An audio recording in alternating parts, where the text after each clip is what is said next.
Good morning बच्चों। Class 10th Hindi Kritika का first chapter माता का अंचल। तो पहली वीडियो में हमने पढ़ाया, अब दूसरी वीडियो के माध्यम से आगे वाला भाग जा रहे हैं। तो आइए शुरू करते हैं।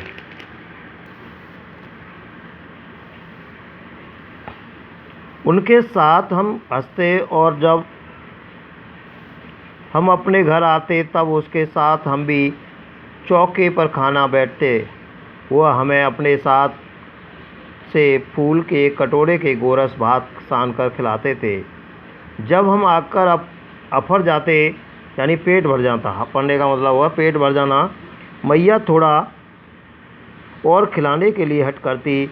बाबूजी कहने लगते, आप तो 4-4 दाने के कौर बच्चे के मुंह में देते जाते हैं, इससे तो थोड़ा खाने पर भी समझ लेता और बहुत खा गए।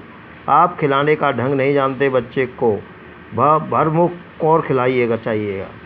जब खाएगा तो बड़े कौर तो पाएगा दुनिया में ठौर। देखिए मैं खिलाती हूँ मदुरई, जाने किसके बच्चों को कैसे खिलाना चाहिए। महतारी के हाथ से खाने पर बच्चों का पेट भरता है।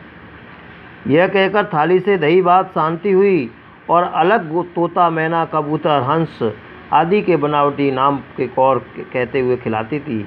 जल्दी खा ले बेटा, नहीं तो उड़ जाएगा। तोता उड़ जाएगा या मैना उड़ जाएगा, तो इस तरीके से। पर हम उन्हें इतनी जल्दी उड़ा जाते थे तो उड़ाने का मौका नहीं मिलता था। जब हम सब बनावटी चिड़ियों को चट जाते थे तो बाबूजी कहने लगते, अच्छा अब तुम राजा हो, आओ खेलो। बस हम उठकर उछल कूदने लगते थे। फिर रस्सी में बंधा हुआ काठ का घोड़ा लेकर नंग धड़ंग बाहर गली में निकल जाते थे। तो कहने का माध्यम इस पैराग्राफ से लेखक कहता है कि पिता के साथ खाना खाने बैठ जाता था। पिता भी अपने हाथों में दही भात खिलाते थे, लेकिन माँ और खिलाने की जिद करती थी तो कहती थी कि बच्चे को आप थोड़ा थोड़ा खिलाते हो, देखिए मैं खिलाती हूँ। कहावतें, खाना तो माँ के ही पेट से भर खिला सकती है। खिलाना शुरू करती थी तो पशु पक्षियों के नाम भी बोलती जाती थी और बच्चा फटाफट खा लेता था। तो आइए, जब मैया हमें अचानक पकड़ पाती तो हम छटपटाने लगते थे। चुल्लू कुड़वा तेल हमारे सिर पर डाल देती थी, हम रोने लगते और बाबूजी उस पर बिगड़ जाकर खड़े होते थे और हमारे सिर में तेल बूंदकर उन्हें उबट कर छोड़ दिए। तब हमारी नाभि लीलार की काजल में बिंदी लगाकर चोटी गूंथती हुई हम फूलदार लड्डू बांध रंगीन कुर्ता टोपी पहना देती थी।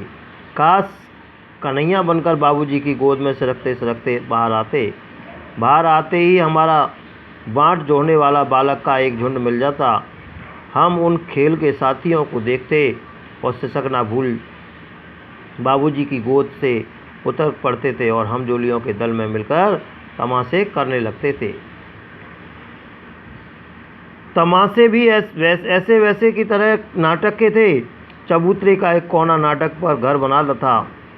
बाबूजी जिस चोटी चौकी पर बैठकर नहाते थे, वही रंगमंच और सरकंडे खम्भों का कागज चौंधा तान कर मिठाइयों की दुकान लगाई जाती थी। चिलम के खोंचे कपड़ों में, थैलों में लड्डू, पन्नों में पूरी कचौरियाँ, गीली मिट्टी, जलेबी, फूटे घड़े, टुकड़ों के बतासे आदि मिठाइयाँ भी सजाई जाती थी। ठीकरों के बटखरे और जस्ते छोटे छोटे टुकड़ों के पैसे बनते थे।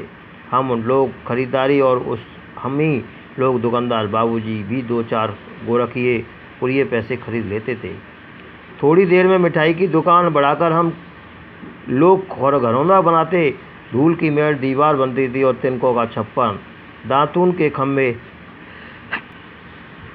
दिया सलाई की पेटियों के किवाड़, घड़े के मोहंजों, चूल्हा, चक्की, दिए की कढ़ाई, बाबूजी पूजा वाली आम जली कड़छड़ी, पानी के घी, दूध के फिसाल, बालू की चीनी से हम लोग जौनार तैयार करते थे। हम ही लोग जौनार करते और हम ही लोग जौनार बैठती।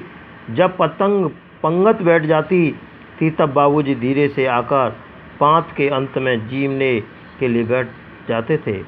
उनको बैठते देख हम भी लोग हंसकर और घरौंदा बिगाड़ कर भाग चलते थे। वह भी हंसते हंसते लोटपोट हो जाते थे। कहने लगते थे कि फिर कब होश होगा भोलानाथ। तो कभी कभी हम लोग भी बारात के जुलूस में निकलते थे। कनस्ता तबूजा बजाते हुए अमोले घिसकर शहनाई बजाई जाती थी। टूटी चूहेदानी की पालकी हम समधी बनकर बकरे पर चढ़ लेते थे। चबूतरे के कोने में लेकर बारात दूसरे कोने में दरवाजे लगती थी। वहाँ काठ की पटरियों से घिरे गोबर के लेपे आम केले की टहनियों से सजाए गए आंगन के खुले कलसा रखा जाता था। वहीं बारात पहुंचकर फिर लौट आती थी। लौटने समय खटोली पर लाल ओढ़ कर डाल पर उसमें दुल्हन चढ़ा दी लिया जाता था। लौट कर आने पर बाबूजी ज्यों ही फुहार उड़ाकर दुल्हन का मुख निहारने लगते थे, त्यों ही हम लोग हंसकर भाग जाते। थोड़ी देर बाद फिर लड़कों की मंडली जुट जाती। इकट्ठा होकर राय की जमती खेती बाड़ी सब चबूतरे के छोर पर गिन्नी गड़ जाती थी। उसके नीचे गली का कुआं भी बन जाता था। मूस की बटी हुई पतली रस्सी एक घुमक चुक्कड़ भान रगाड़ी पर चढ़ाकर लटका दिया जाता था और दो लड़के बैल बनकर मोट खींचने लगते थे। चबूतरा खेत बनता था। कंकड़ बीज ठेंगा हल जुटवा बड़ी मेहनत से खेत जोए बोते पटाए जाते थे। फसल तैयार होने लगती थी और हाथों फसल काट लेते थे। काटते समय गाते थे, ऊंचे नीचे में बही क्यारी जो उपजी सो बही हमारी। यानी कुछ काटते समय, यानी गेहूँ फसलों को काटते काटते एक गाना गाते थे, ऊंचे नीचे में बही क्यारी जो उपजी सो भई हमारी। फसल को एक जगह रखकर उसे पैरों से रौंद डालते थे। कसोरे का सूप बनाकर ओसाते मिट्टी के दिए के तराजू पर तौल कर राशि तैयार कर देते थे। इसी बीच बाबूजी आकर पूछ बैठते थे, इसी साल की खेती कैसी रही भोलानाथ? बस फिर क्या, हम ज्यों त्यों खेत खलियान छोड़कर हंसते हुए भाग जाते थे। कैसी मौज मस्ती खेती थी। ऐसे नाटक हम लोग बराबर खेला करते थे। बटोई कुछ देर बाद ठिठक कर हम लोगों के तमाशे देख लेते थे। जब कभी हम लोग ददरी के मेले में जाने वाले आदमियों का झुंड देख पाते तब कूद कूद चिल्लाने लगते, चलो भैयो ददरी सातू पिसान की मोटरी, चलो भैयो ददरी सातू पिसान की मोटरी। अगर किसी दूल्हे के आगे आगे जाती हुई औलाद पालकी देख सब दूर चिल्लाने लगते थे, रहरी में रहरी पुराण रहरी, डोला के कनकिया हमारी महरी। इसी पर एक बार बूढ़े वर ने हम लोगों को बड़ी दूर खदेड़ कर डेलों से मारा था और उस घसूट खबीस की सूरत आज तक हमें याद है। न जाने किस ससुर ने वैसा जमाई ढूंढ निकाला था। वैसा घोड़ मुँहा आदमी हमने कभी नहीं देखा।